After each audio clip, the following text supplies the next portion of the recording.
여러분 지갑 속 10,000원짜리 10년 전에는 삼겹살 2인분에 소주 한 병까지 시킬 수 있었는데 지금은 1인분도 빠듯합니다. 20년 전 1,000원이면 학교 앞 분식집에서 떡볶이에 순대까지 배 터지게 먹었는데 요즘 1,000원으로는 편의점 삼각김밥 하나 사기도 어렵죠. 돈의 숫자는 그대로인데 살 수 있는 건 계속 줄어들고 있어요. 더 무서운 건 은행에 꼬박꼬박 저축하는 사람이 오히려 손해를 보는 세상이 됐다는 겁니다. 열심히 모은 돈이 가만히 있는 것만으로도 매년 녹아내리고 있거든요. 오늘은 이 보이지 않는 도둑, 인플레이션의 정체를 낱낱이 파헤쳐 보겠습니다. 인플레이션이라는 말, 뉴스에서 하도 많이 나와서 귀에 딱지가 앉을 정도죠. 그런데 막상 이게 뭐냐고 물어보면 명확하게 대답하기 어려운 분들이 많습니다. 사실 개념 자체는 아주 단순해요. 물건 가격이 전반적으로 오르면서 돈의 가치가 떨어지는 현상. 이게 인플레이션의 전부입니다. 예전에 10,000원으로 점심을 먹고 커피까지 마실 수 있었다면 지금은 점심값으로도 모자라는 경우가 많잖아요. 돈의 액면가는 똑같은 10,000원인데 실제로 구매할 수 있는 양이 확 줄어든 거예요. 조금 더 극적인 예시를 들어볼게요. 1970년대 미국에서 커피 한 잔 가격이 고작 25센트, 우리 돈으로 300원 정도였어요. 그 돈을 50년 동안 고이 모셔뒀다가 지금 커피숍에 가면 어떻게 될까요? 빈 종이컵 하나도 못 삽니다. 같은 300원인데 반세기 전에는 따뜻한 커피 한 잔의 여유를 살 수 있었고 지금은 그야말로 휴지 조각이나 다름없는 거죠. 시간이 흐르면서 돈의 구매력이 이렇게까지 떨어질 수 있다는 게 인플레이션의 무서운 점입니다. 우리나라도 마찬가지예요. 1980년대 자장면 한 그릇이 500원이었는데 지금은 7,000원에서 8,000원을 훌쩍 넘깁니다. 40년 사이에 가격이 10배 가까이 뛴 거예요. 현금을 그냥 들고 있으면 시간이 지날수록 손해를 보는 구조라는 걸 확실하게 보여주는 사례죠. 그럼 도대체 왜 이런 일이 벌어지는 걸까요? 물가가 오르는 데는 여러 가지 원인이 있어요. 사람들이 물건을 사려는 욕구가 넘쳐나는데 물건이 부족하면 가격이 오릅니다. 경제학에서는 이걸 수요 견인 인플레이션이라고 부르는데요. 쉽게 말해서 사려는 사람이 많은데 팔 물건이 없으면 가격이 뛴다는 거예요. 배추를 예로 들어볼게요. 평소에는 배추 100포기를 키우고 사람들도 딱 100포기만큼 사가요. 공급과 수요가 맞으니까 가격이 안정적이죠. 그런데 갑자기 폭우가 쏟아져서 배추밭 절반이 물에 잠겼어요. 이제 50포기밖에 없는 겁니다. 사람들은 여전히 100포기를 원하는데 물건은 절반밖에 없으니까 서로 사겠다고 경쟁이 붙습니다. 당연히 가격이 치솟죠. 원래 포기당 3,000원이던 배추가 6,000원, 7,000원까지 뛰는 거예요. 코로나19 초기에 마스크 대란 기억하시죠? 모든 사람이 마스크를 원하는데 공장에서 만들어내는 양이 턱없이 부족하니까 가격이 몇 배씩 폭등했잖아요. 장당 500원 하던 마스크가 5,000원까지 갔었거든요. 수요가 공급을 압도하면 가격은 자연스럽게 위로 끌려 올라갑니다. 반대로 물건을 만드는 비용이 올라서 가격이 뛰는 경우도 있어요. 이건 비용 상승 인플레이션이라고 하는데요. 치킨집을 예로 들어볼게요. 치킨 한 마리를 2만 원에 파는 사장님이 있어요. 원가를 따져보면 닭고기값 8,000원, 기름이랑 양념 같은 재료비 4,000원, 인건비랑 임대료 5,000원, 그리고 순이익 3,000원을 남기는 구조예요. 그런데 갑자기 조류 독감이 퍼져서 닭 공급이 줄었어요. 닭고기 도매가가 8,000원에서 12,000원으로 뛰었습니다. 사장님 입장에서 계산해보세요. 기존 가격인 2만 원에 팔면 이익이 마이너스 1,000원이에요. 팔면 팔수록 손해라는 거죠. 어쩔 수 없이 가격을 올려야 합니다. 24,000원으로 올려야 기존처럼 3,000원의 이익을 남길 수 있거든요. 원재료비, 인건비, 에너지 비용 같은 생산 원가가 오르면 그게 고스란히 제품 가격에 반영되는 겁니다. 최근 몇 년간 국제 유가가 요동치면서 이 현상이 아주 뚜렷하게 나타났어요. 기름값이 오르니까 물류비가 치솟았고 공장 가동 비용도 올랐죠. 그 결과 배송비가 오르고 거의 모든 제품 가격이 덩달아 올랐습니다. 러시아가 우크라이나를 침공했을 때 천연가스 가격이 폭등하면서 유럽 전역에서 난방비가 몇 배씩 뛰었던 것도 같은 원리예요.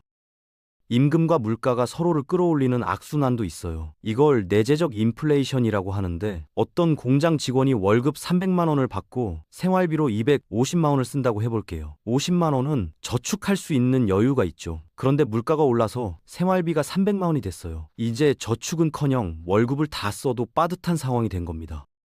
당연히 직원들이 임금 인상을 요구하겠죠. 회사에서 350만 원으로 올려줬어요. 직원 입장에서는 다행인데 회사는 인건비가 늘어난 거잖아요. 그러면 회사는 어떻게 할까요? 제품 가격을 올려서 늘어난 인건비를 메꾸려 할 겁니다. 제품 가격이 오르면 다시 물가가 오르고, 물가가 오르면 또 임금 인상 요구가 나오고, 이게 끝없이 반복되는 거예요. 마치 뱀이 자기 꼬리를 물고 빙글빙글 도는 것처럼 한번 시작되면 빠져나오기가 정말 어렵습니다. 시중에 돈이 너무 많이 풀려서 인플레이션이 생기는 경우도 있어요. 이게 사실 가장 근본적이고 무서운 원인이기도 합니다. 아주 단순한 상황을 가정해 볼게요. 빵집이 하나 있고 빵이 딱 10개 있어요. 마을에 사람이 10명 있고 각자 10,000원씩 가지고 있죠. 빵 하나에 10,000원이면 모든 사람이 하나씩 살 수 있어요. 완벽하게 균형 잡힌 상태입니다. 그런데 갑자기 정부가 경기 부양한다면서 모든 사람에게 10,000원씩 더 나눠줬어요. 이제 각자 20,000원을 가지고 있습니다. 돈이 생겼으니 빵을 2개 사고 싶어지겠죠. 그런데 빵은 여전히 10개밖에 없어요. 20개를 원하는데 10개뿐이니까 경쟁이 붙습니다. 빵집 주인은 이 상황을 보고 가격을 올려요. 결국 빵 하나에 20,000원이 됩니다. 돈의 총량은 2배가 됐는데 빵의 양은 그대로니까 빵 가격이 2배로 뛴 거예요.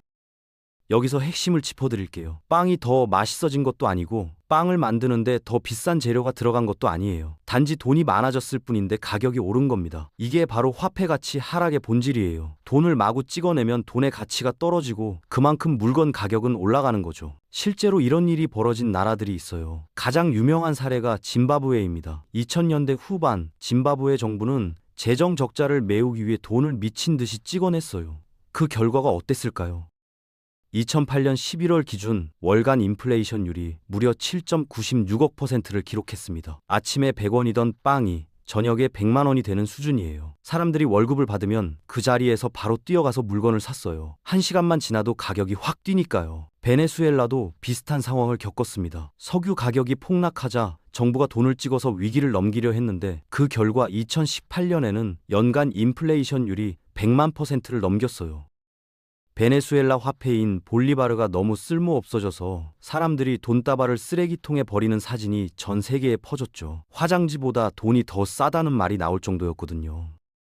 자, 그러면 이렇게 오르는 물가를 어떻게 측정하는 걸까요? 뉴스에서 올해 인플레이션율이 3%입니다 라고 하잖아요. 이 숫자는 어디서 나오는 걸까요? 가장 널리 쓰이는 방법이 소비자 물가 지수, 영어로 CPI라고 부르는 지표입니다. 일반 가정에서 자주 사는 물건들의 가격을 모아서 평균적으로 얼마나 올랐는지 계산하는 거예요. 예를 들어볼게요. 2024년에 빵이 3,000원, 우유가 4,000원, 계란이 5,000원, 영화표가 10,000원이라고 해봅시다. 이 네 가지를 다 사면 총 22,000원이죠. 1년이 지나서 2025년에 빵이 3,300원, 우유가 4,200원, 계란이 5,300원, 영화표는 그대로 10,000원이 됐어요. 합계가 22,800원입니다. 작년보다 약 3.6%가 오른 거죠. 이렇게 계산한 게 소비자 물가 지수예요. 물론 실제로는 이것보다 훨씬 복잡합니다. 한국은행에서는 460개가 넘는 품목의 가격을 추적해요. 식료품부터 의류, 주거비, 교통비, 통신비, 교육비까지 일상생활에 필요한 거의 모든 것이 포함되죠. 그리고 각 품목마다 가중치라는 걸 부여해서 사람들이 많이 쓰는 항목일수록 전체 지수에 더 큰 영향을 미치는 구조입니다. 그런데 여기서 주의할 점이 있어요. CPI가 낮다고 해서 체감 물가도 낮은 건 아니라는 겁니다. 왜냐하면 CPI는 평균이거든요. 아까 예시에서 영화표는 안 올랐잖아요. 근데 영화를 한 달에 한 번도 안 보는 사람한테 영화표 가격이 무슨 의미가 있겠어요? 반면에 빵, 우유, 계란 같은 필수품은 매일 사야 하는 건데 이건 10% 가까이 올랐거든요. CPI는 3.6%밖에 안 올랐다고 하는데 실제로 장 보러 가면 지갑이 훨씬 더 얇아지는 느낌을 받는 거예요. 그럼 인플레이션은 무조건 나쁜 걸까요? 물건값 오르고 돈 가치 떨어지는 게 좋을 리가 없잖아요. 그러면 인플레이션을 아예 0으로 만들거나 더 나아가서 마이너스로 만들면 되지 않을까요? 사실 이게 그렇게 단순한 문제가 아닙니다. 경제학자들과 중앙은행들은 적당한 인플레이션이 경제에 오히려 좋다고 봐요. 그래서 대부분의 선진국 중앙은행들이 연간 2%에서 3% 정도의 인플레이션을 목표로 삼고 있죠. 왜 그럴까요? 약간의 인플레이션은 사람들이 돈을 쓰게 만드는 동기가 되거든요. 내년에 물건값이 조금 오를 거라는 걸 알면 사람들은 지금 사는 게 이득이라고 생각해요. 이렇게 소비가 일어나면 기업들이 물건을 팔고 이익을 내고 직원을 고용하는 선순환이 만들어집니다. 반대로 물가가 떨어지는 상황, 즉 디플레이션이 되면 어떻게 될까요? 얼핏 보면 좋아 보여요. 물건값이 싸지니까요. 그런데 문제는 사람들의 심리예요. 내년에 물건값이 더 떨어질 거라고 생각하면 지금 안 사고 기다리게 됩니다. 모두가 구매를 미루면 기업들은 물건을 못 팔아요. 물건을 못 팔면 직원을 해고해야 하고, 해고된 사람들은 소비를 더 줄이고, 그러면 기업들이 더 어려워지는 악순환에 빠집니다. 1930년대 미국 대공황이 바로 이런 케이스였어요. 물가가 계속 떨어지니까 모두가 돈을 쥐고 있으려 했고, 소비가 멈추니까 기업들이 줄줄이 망했고, 실업률이 25%까지 치솟았습니다. 일본도 1990년대부터 거의 30년 가까이 디플레이션에 시달렸어요. 이 시기를 잃어버린 30년이라고 부르는데 경제가 거의 성장하지 않았습니다.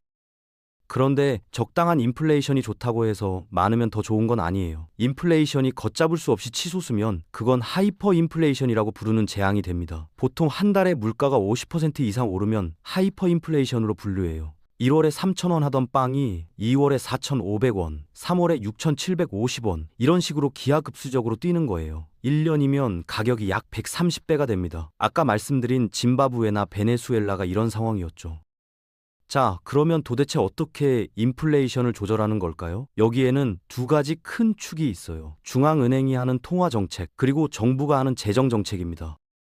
중앙은행이 쓰는 가장 강력한 무기는 금리 조절입니다. 금리가 뭐냐고요? 쉽게 말해서 돈을 빌릴 때 내는 이자율이에요. 은행에서 1,000만 원을 빌리는데 금리가 5%면 1년 후에 원금 1,000만 원에 이자 50만 원을 더해서 1,050만 원을 갚아야 하는 거죠. 인플레이션이 너무 높으면 중앙은행이 금리를 올려요. 금리가 오르면 대출 받기가 부담스러워지죠. 집 살 때 주택담보대출 이자가 높아지니까 집 사는 걸 미루고, 기업들도 투자를 위한 대출을 줄이고, 신용카드 이자도 올라가니까 소비를 줄이게 됩니다. 전반적으로 돈이 덜 돌리려는 거예요. 돈이 덜 돌면 수요가 줄고, 수요가 줄면 물가 상승 압력도 낮아집니다. 반대로 경제가 침체되고 인플레이션이 너무 낮으면 금리를 내려요. 대출 이자가 싸지니까 사람들이 돈을 더 빌리고, 빌린 돈으로 집도 사고 사업도 하고 소비도 늘리죠. 돈이 활발하게 돌면서 경제에 활력이 생기는 겁니다. 2008년 금융위기 이후에 미국 연준이 금리를 거의 0% 가까이 낮춘 것도, 코로나19 때 전 세계 중앙은행들이 금리를 확 내린 것도 다 이런 이유예요. 중앙은행이 쓰는 또 다른 방법은 시중에 풀리는 돈의 양 자체를 조절하는 거예요. 이걸 공개시장 운영이라고 하는데요. 중앙은행이 시중은행들한테 국채 같은 걸 사거나 팔면서 돈을 넣었다 뺐다 하는 거예요. 인플레이션을 잡아야 할 때는 중앙은행이 가지고 있는 국채를 시중은행들한테 팔아요. 은행들이 국채를 사면 그만큼 은행에 있던 현금이 중앙은행으로 들어가죠. 은행에 돈이 줄어드니까 대출해줄 여력이 줄고, 시중에 도는 돈이 줄어들면서 인플레이션 압력이 낮아집니다. 정부도 재정 정책을 통해 인플레이션에 영향을 미칠 수 있어요. 가장 직접적인 방법은 세금이에요. 인플레이션을 잡아야 할 때 정부가 세금을 올리면 사람들 손에 남는 돈이 줄어들죠. 소비할 돈이 줄면 수요가 줄고, 수요가 줄면 물가 상승 압력도 낮아집니다. 반대로 경기를 살려야 할 때는 세금을 깎아줘요. 정부 지출도 마찬가지예요. 정부가 도로 건설, 다리 건설, 공공사업 같은 걸 많이 하면 건설 회사들이 돈을 벌고, 그 회사에서 일하는 노동자들이 월급을 받고 그 돈으로 소비를 하잖아요. 경제에 돈이 도는 거예요. 반대로 정부가 지출을 줄이면 이 흐름이 줄어들면서 인플레이션 압력도 낮아지죠. 자, 여기까지가 인플레이션이 뭐고, 왜 생기고, 어떻게 측정하고, 어떻게 관리하는지에 대한 이야기였어요. 그런데 사실 우리한테 가장 중요한 건 따로 있잖아요. 이 인플레이션 속에서 내 돈을 어떻게 지킬 것이냐는 거예요. 아까 처음에 말씀드렸듯이 현금을 그냥 들고 있으면 매년 가치가 떨어져요. 연간 인플레이션이 3%라면 올해 100만 원의 가치가 내년에는 97만 원어치밖에 안 된다는 뜻이에요. 10년이면 약 74만 원, 20년이면 55만 원 수준으로 쪼그라듭니다. 열심히 모은 돈이 아무것도 안 하는데 녹아내리는 거죠. 은행 예금은 어떨까요? 요즘 정기 예금 금리가 3% 안팎이에요. 인플레이션이 3%라면 실질적으로 이익이 0인 거예요. 물가 상승분만큼 이자를 받는 거니까 구매력 기준으로는 제자리인 거죠. 여기에 이자 소득세까지 떼면 오히려 마이너스가 됩니다. 그러면 어떻게 해야 인플레이션을 이길 수 있을까요? 답은 투자예요. 인플레이션보다 높은 수익률을 내는 자산에 돈을 넣어야 구매력을 지킬 수 있습니다. 금이 전통적으로 인플레이션 방어 수단으로 여겨져 왔어요. 금은 공급이 제한되어 있잖아요. 정부가 마음대로 찍어낼 수가 없으니까요. 2000년에 온스당 270달러 정도 하던 금이 2024년에는 2000달러를 넘어섰으니까 24년 동안 7배 넘게 오른 거예요. 연평균으로 따지면 약 8% 수익률이죠. 부동산도 인플레이션 방어 수단으로 많이 언급되죠. 물가가 오르면 땅값도 오르고 집값도 오르잖아요. 거기다 임대 수익까지 있으니까 인플레이션 시대에 강한 자산이에요. 다만 초기 자금이 많이 들고 유동성이 낮다는 단점이 있죠. 주식도 장기적으로 인플레이션을 이기는 자산이에요. 기업들은 물가가 오르면 제품 가격도 올리잖아요. 그러니까 매출과 이익이 같이 오르는 경향이 있고 주가도 따라 오르죠. 미국 S&P 500 지수 기준으로 지난 100년간 연평균 수익률이 약 10%예요. 예를 들어볼게요. 2014년에 3명의 친구가 각각 1000만 원을 가지고 있었어요. 민수는 은행 정기 예금에 넣었고, 지훈이는 금을 샀고, 현우는 주식에 투자했어요. 10년이 지난 2024년에 결과가 어떻게 됐을까요?